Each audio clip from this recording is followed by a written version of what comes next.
Assalamualaikum warahmatullahi wabarakatuh. Alhamdulillah. Alhamdulillahi rabbil alamin.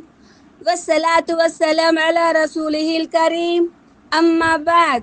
A'udzu billahi minasy syaithanir rajim. Bismillahirrahmanirrahim. बहन आयत पढ़ो माँ. أعوذ بالله من الشيطان الرجيم بسم الله الرحمن الرحيم قل فأتوا بكتاب من عند الله هو أهدى منهما اتبعه إن كنتم صادقين. سبحان الله لا حول ولا قوة إلا بالله. رب اشرح لي صدري ويسر لي أمري واحلل عقدة من لساني يفقه قولي. ربي زدني علما اللهم فقهنا في الدين. ఆమీన్ యా రబ్బల్ ఆలమీన్. టుడే క్లాస్ ఈమాన్ కు సంబంధించిన కొన్ని ప్రభావాలు మరియు ఫలితాలు. ఈ క్లాస్ సందర్భంగా మీకు హదీస్ వినిపిస్తున్నాను, గ్రహించండి. ఈ హదీస్ వచ్చేసి ముస్నదే అహ్మద్. అయితే ఇక్కడ ఈమాన్ అంటే ఏమిటో ప్రవక్తగా తెలుపుతున్నారు, గ్రహించండి. హజరత్ అబూ ఉమామా ఉల్లేఖనం ప్రకారం ఒక వ్యక్తి దైవ ప్రవక్త సల్లల్లాహు అలైహి వసల్లం వారిని ఈమాన్ అంటే ఏమిటి అని ప్రశ్నించాడు. నీకు నీ సదాచరణ వల్ల సంతోషం కలిగితే, దుష్కార్యం వల్ల బాధ విచారం కలిగితే నువ్వు విశ్వాసివి అని సమాధానం ఇచ్చారు దైవ ప్రవక్త సల్లల్లాహు అలైహి వసల్లం. అంటే విశ్వాసానికి సంబంధించిన ప్రత్యేక గుర్తులు, చిహ్నాల్లో ఒకటేమిటయ్యా అంటే, మనిషి ఏదైనా సత్కారం చేసినప్పుడు అతని మనసు ఆనందానుభూతికి లోను కావాలి.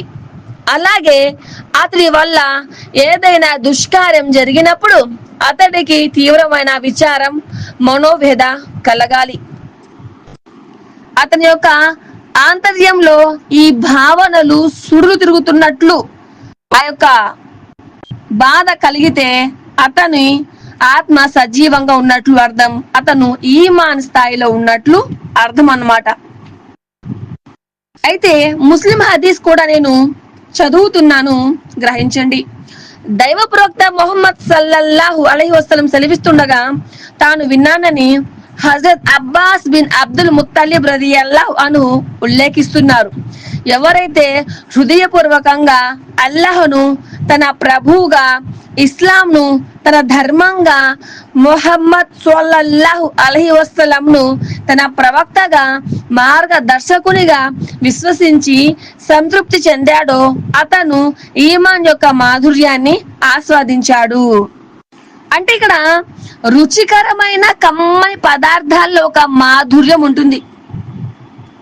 ఏదైనా అనారోగ్య కారణాల వల్ల రుచి చూసే శక్తిని కోల్పోయిన వారు ఆ రుచిని ఎలా, ఆ యొక్క మాధుర్యాన్ని ఎలా ఆస్వాదించగలుగుతారు చెప్పండి?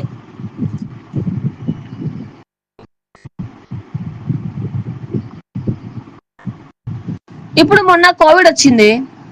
కోవిడ్ వచ్చి అంటే ఆ రుచిని ఆస్వాదించే గుణాన్ని, యొక్క వాసనను గ్రహించే గుణాన్ని హరించి వేసింది అనమాట. అప్పుడు పప్పు తిన్నా, ఉప్పు తిన్నా, ఏమి తిన్నా కూడా నాలుకకు రుచి అనేది మనకు అనిపించలేదు. ఆ రుచి నాళాలు అనేవి మనకు హరించిపోయాయి అనమాట ఆ యొక్క వ్యాధి వల్ల. అర్థమవుతుందా? అదే ఆ కరోనా ఉన్న వ్యక్తికి, కరోనా లేని వ్యక్తికి, ఆ వ్యాధికి గురైన వ్యక్తికి, వ్యాధికి గురి కాని వ్యక్తి ఎలా అయితే ఒక తీపిని కానీ, పులుపుని కానీ, కారాన్ని కానీ, రుచిని కానీ ఆస్వాదిస్తాడో ఆ రకంగా ఈమాన్ ఉన్న వ్యక్తి, ఈమాన్ లేని వ్యక్తి మధ్య కూడా తేడా ఉంటుందన్నమాట.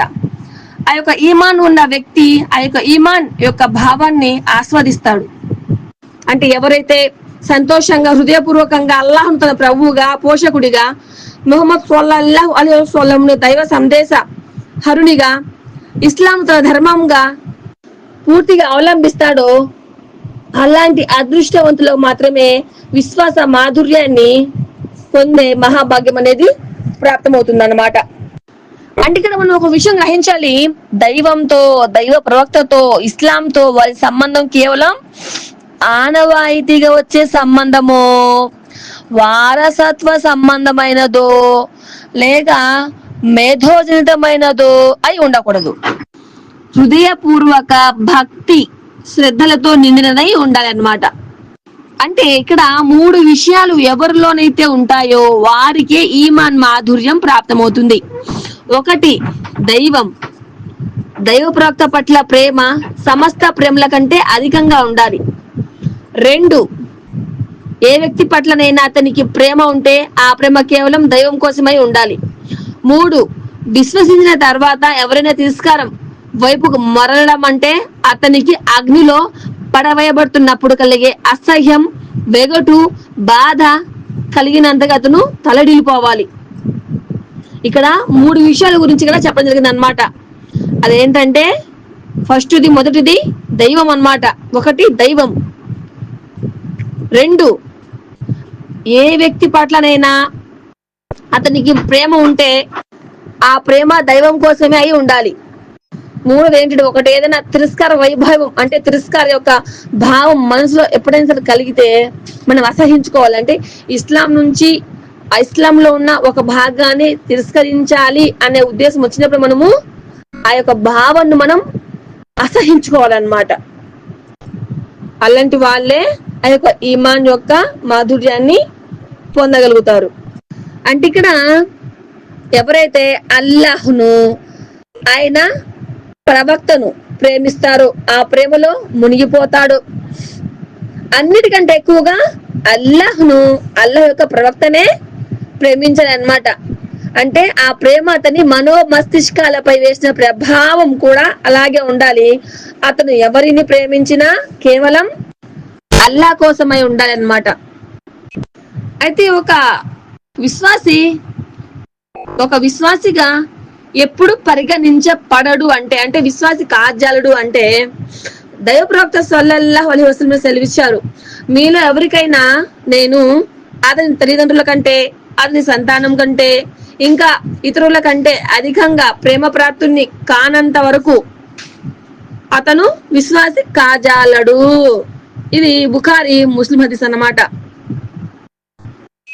అంటే ఇక్కడ మనం ఏం అర్థం చేసుకోవాలి అంటే దైవ ప్రవక్త పట్ల విశ్వాసులకు ఉండే ప్రేమ ఎలాంటిదై ఉండాలంటే తల్లిదండ్రులు భార్య బిడ్డల ప్రేమకులాగా రక్త సంబంధం ప్రేమకులాగా భౌతిక సంబంధమైన ప్రేమ అయి ఉండకూడదు.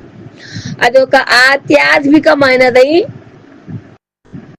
అంటే ఇక్కడ ఒక ఆలోచన పరమైన సంబంధం అయి ఉండాలన్నమాట. దీనికి భిన్నంగా ఎవరి మనసులోనైతే దైవ ప్రవక్త పట్ల ఇలాంటి ప్రేమ పెరగకపోతే అలాంటి వారికి రోజువారీ ఇస్లాం విధులు నెరవేర్చడం, సాధారణ విశ్వాస సంబంధ కార్యాలు ఆచరించడం కూడా కష్టమైపోతుంది అన్నమాట. ఎంతో కొంత ఆచరించినప్పటికీ వాటి స్థాయి ధార్మిక చట్ట నిబంధనలను పాటించడం కంటే మించిపోయేదేమీ అయి ఉండదన్నమాట. అందుకే దైవ ప్రవక్త పట్ల ప్రేమ మిగతా అన్ని ప్రేమలు కోరికల కంటే ఆధిక్యం పొందనంత వరకు కూడా ఈమాన్ వాస్తవ స్థాయి ప్రాప్తం అనేది కాదనమాట. ఇక్కడ మరొక హదీస్ కూడా తెలుపుతున్నారు, దైవ ప్రవక్త ముహమ్మద్ సల్లల్లాహు అలైహి వసల్లం ఇలా సెలవిచ్చారని, మీ మనోకాంక్షలు కోరికలన్నీ నేను తెచ్చిన ఉపదేశాలకు తలొగ్గనంత వరకు మీలో ఏ వ్యక్తి విశ్వాసి కాజాలడు అని ఉందన్నమాట. అంటే ఇక్కడ మానవుడికి మనోవాంఛలు కోరికలు సంపూర్ణంగా ప్రవక్త ముహమ్మద్ సల్లల్లాహు అలైహి వసల్లం ఉపదేశాలకు అనుగుణంగా రూపొందితేనే అతడికి నిజమైన ఈమాన్ శుభాలు ప్రాప్తమవుతాయని అర్థం. మనోకాంక్షలు అంటే హవా అంటే మనోకాంక్షలు, హుదా అంటే ప్రవక్తలు తెచ్చిన ఉపదేశాలు. ఈ 2 విషయాలపైనే మంచి చెడుల పరంపర ఆధారపడి ఉంటుందన్నమాట. మానవుల అంటే మానవుల యొక్క సద్భాగ్యం దౌర్భాగ్యాలకు ఉన్న సంబంధం ఈ రెండిటితోనే అన్నమాట. ప్రతి మంచి మరియు ప్రతి సత్కార్యం ప్రవక్తల ఉపదేశాలను అనుసరించడం వల్ల జనిస్తుంది. అలాగే ప్రతి దుర్మార్గం ప్రతి దురాచరణ మనోకాంక్షల దాస్యం ఫలితంగానే జనిస్తుంది. అందుకనే సంపూర్ణ ఈమాన్ ప్రాప్తం కావాలంటే మనోకాంక్షను దైవం తరపున వచ్చిన ఉపదేశాల యొక్క విధేయతలోకి తీసుకురావాలి. అయితే ఇలా మనోవాంఛననే అనుసరిస్తున్న వారి గురించి అల్ ఫుర్ఖాన్ సూరహ్లో 43వ ఆయతులో అల్లాహ్ సుబ్హానహు వ తఆలా ఇలా తెలుపుతున్నారు: మనోవాంఛలనే దైవంగా చేసుకున్న దౌర్భాగ్యుని నీవు చూసావా అని చెప్పేసి ప్రశ్నిస్తున్నారు. మరొక చోట కసస్ 49వ ఆయతు, వీరసలు తమ మనోవాంఛలకు బానిసలైపోయారని తెలుసుకో. దేవుని మార్గదర్శకత్వం లేకుండా మనోవాంఛలకు బానిసలైపోయిన వాడి కంటే మించిన మార్గభ్రష్టుడు మరెవడు కాగలడు? అలాంటి దుర్మార్గులకు దేవుడు ఎన్నటికీ మార్గం చూపడు. అల్లాహ్ సుబ్హానహు వ తఆలా అటువంటి పరిస్థితుల నుంచి మనందరినీ కాపాడుగాక. ఆమీన్ యా రబ్బల్ ఆలమీన్. ఇంకా విశ్వాసంలో మరొక లక్షణం ఏమిటంటే, మీరు మీకోసం ఇష్టపడిన దాన్నే మీ సోదరుని కోసం కూడా ఇష్టపడనంత వరకు మీలో ఎవరు విశ్వాసి కాజాలరు. బుఖారీ హదీసు మరియు ముస్లిం హదీసు. అలాగే అబూ దావూదులో మరో హదీసు గ్రహించండి: ఎవరైతే అల్లాహ్ కోసమే ఇతరుల్ని ప్రేమించాడో, అల్లాహ్ కోసమే ద్వేషించాడో, అల్లాహ్ కోసమే ఎవరికైనా ఏదైనా ఇచ్చాడో, అల్లాహ్ కోసమే ఇవ్వడం మానుకున్నాడో అతను తన విశ్వాసాన్ని పరిపూర్ణం చేసుకున్నాడు. అల్హమ్దులిల్లా, ఈరోజు చాలా చక్కగా హదీసులను గ్రహిస్తూ ఈమాన్ యొక్క ప్రభావం వాటి ఫలితాలు మనం తెలుసుకున్నాం.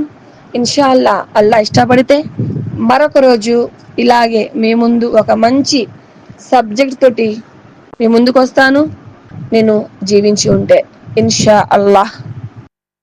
అల్లాహ్ సుబ్హానహు వ తఆలా నా యొక్క చిన్న కృషిని స్వీకరించుగాక. ఆమీన్ యా రబ్బల్ ఆలమీన్. రబ్బనా తఖబ్బల్ మిన్నా ఇన్నక అంత సమీఉల్ అలీం.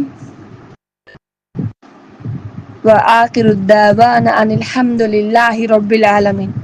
سبحان الله وبحمده سبحانك اللهم وبحمدك أشهد أن لا إله إلا أنت أستغفرك وأتوب إليك. السلام عليكم ورحمة الله وبركاته.